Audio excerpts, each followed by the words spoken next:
Good afternoon, everyone. This is Daniel Broniatowski from the Maestro Musicians Academy. We are a music school based in the Boston, Massachusetts area. We have 3 physical locations in Lexington, Bedford, and Walpole. And we also serve the world with our online music lessons via the World Wide Web. Whether it's Zoom, FaceTime, Skype, we got you covered. Today we have an interesting topic. We do these monthly videos in order to help you, our listeners and viewers, who are often parents of students in our school or prospective parents of students in our school.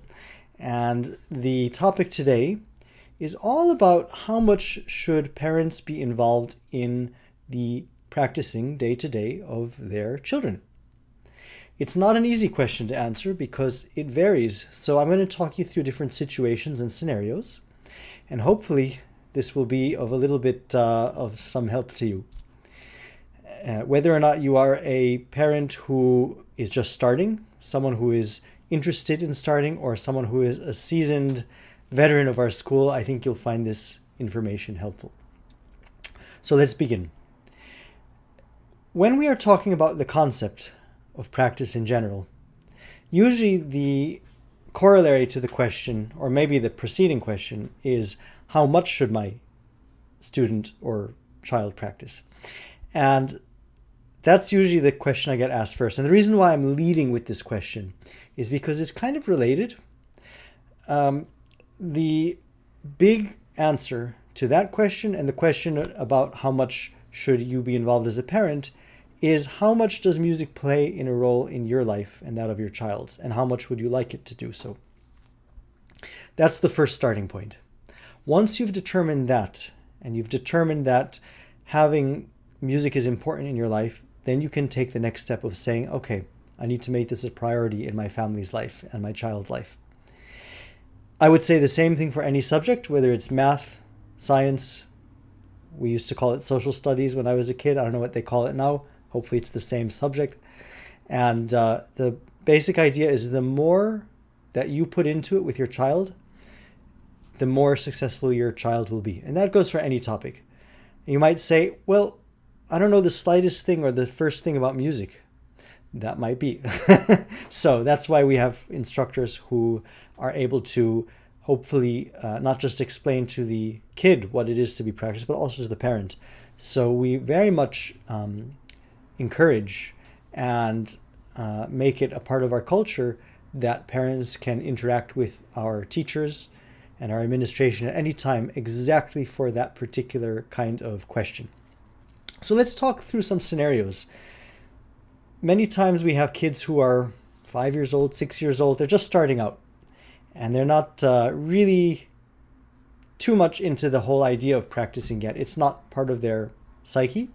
And it's also not something that we particularly push too much at the beginning. We don't really say, Johnny needs to start practicing now 15 minutes a day. Some teachers might do that, but I would say most of them would say just do what you think is going to be the most beneficial. And what I mean by that is there are kids who will naturally gravitate toward the piano at this age or any other instrument because they just like it so much, they love it so much. We want to capitalize on that. We don't want to have the crack the whip kind of mentality at the beginning where we say he has to do it because it's not going to necessarily yield good results. But if you find that your child at that age is already gravitating toward the instrument and you don't really have to kind of worry that you're not making the most out of your lessons because your kid isn't interested, that's when you come in as a parent. So at the age of 5 and 6, what happens is that we actually want to start very, very gradually and deliberately capitalizing on that love that they feel toward the concept of making music, while at the same time using that as a conduit to bring parents and their kids closer together. So what happens is that we often will have in our lessons various things that have been worked on in a notebook that a parent can look at and say, okay, looks like you guys worked on, just as an example, the Song of the Wind this week. Maybe we can try it at home. Let's see how it goes. And, maybe get your child to show you how much they've learned and how great it sounds and, what they learned.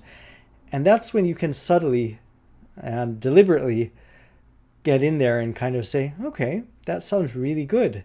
Do you remember when Miss Smith was talking about how to hold your bow a certain way or how to put your hands on the keys a certain way? Let's see if we can try it. So that kind of approach and building off of that, I think is going to be very successful for kids that age. They don't really understand yet what to do in terms of have a routine. When a child becomes 7 and 8, that's the time to start introducing a routine. So this is when you as a parent can step in and really start to say, okay, looks like, Mr. Music has said that it's time to now do 15 minutes a day of practicing, and we'd like to do our best and see what we can do. But the most important thing is that we try in a way that is fun and always having a kind of lighthearted approach.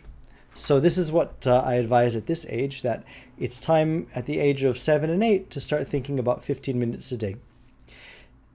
What you'll find is that even the kids who are a little bit resistant, if you can just kind of tell them that, they're going to have their work pay off, then ultimately what happens is that they do appreciate it and they do realize, gee, I've learned this song and I'm ready to play it at the recital in a few months.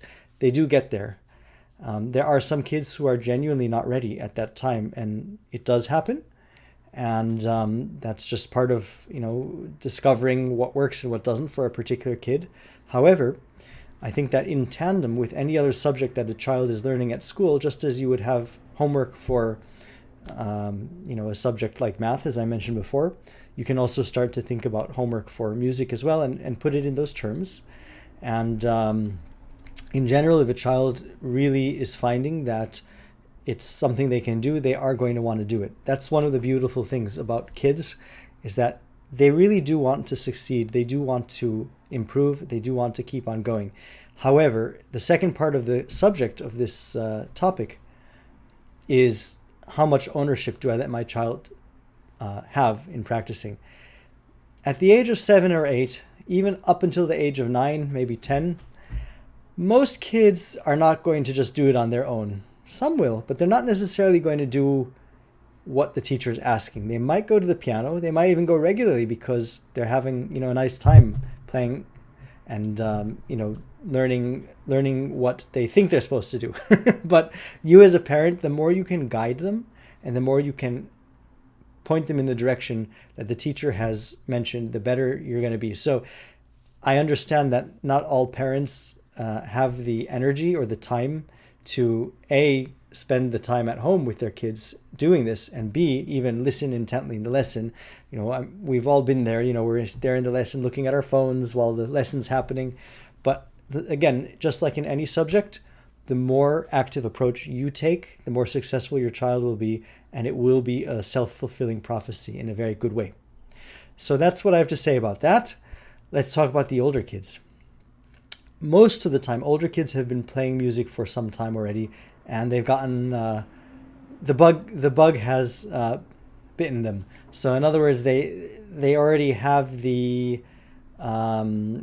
music bug, and they understand how it works, and they understand that when you do practice, you can kind of succeed and do very well. And of course, teachers and parents sometimes have to step in and say, gee, I've noticed that your progress hasn't been as good as it used to be. You're not learning as quickly as you used to. But most of the time, they understand the concept of it. And we as parents don't necessarily need to be involved, like a helicopter. So in fact, it's actually healthy for kids to have the space to be able to try things on their own, learn what happens when they don't practice, and also learn what happens when they do. And over time, the amount of time that they practice will increase because the assignments will get more in-depth and harder, but they will have very good results because of that. So that is really the crux of what I wanted to say today about this topic. I hope that you enjoyed my little mini lecture today on practicing, and it seems to be something we talk about a lot here at Maestro Musicians, but it's very important because it's really an art. I would say that in many ways, I'm not just teaching the art of playing in our school. We're not just teaching that. We're teaching the art of discipline and practice, and that can apply for any single subject that your child might pursue in his or her life in the future. So going forward, I wish you all wonderful musical futures ahead of you. Feel free to contact us anytime, whether it is for lesson inquiries, questions you might have about our videos or our lessons. Remember, we teach not just in person, but online. If you are in even as far away as Australia, we can teach you. It's Daniel Broniatowski from the Maestro Musicians Academy. Find out more about us at maestromusicianslexington.com and email us at lessons@maestromusicians.com. So long, everyone.